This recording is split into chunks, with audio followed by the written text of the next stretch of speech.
Hey guys, Sora here. I decided to make this quick recipe for mandu pea dumpling skin. Bring 1 cup of all-purpose flour, add pinch of salt and stir to mix. 100 ml of boiling water. Add it to the flour while stirring with chopstick. Use your hand to gather and knead the mass into a ball. Put the ball into the plastic bag. Let stand for 1 hour. Dust wherever necessary and start rolling your dough.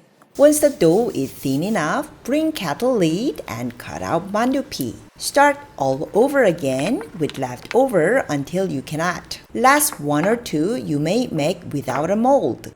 It's not an easy job with a rolling pin, but it is healthy and naturally homemade. I made 25 pieces of 9 cm diameter mandu peas. You can make more mandu peas if you stretch the dough even more. Thank you for watching. 안녕!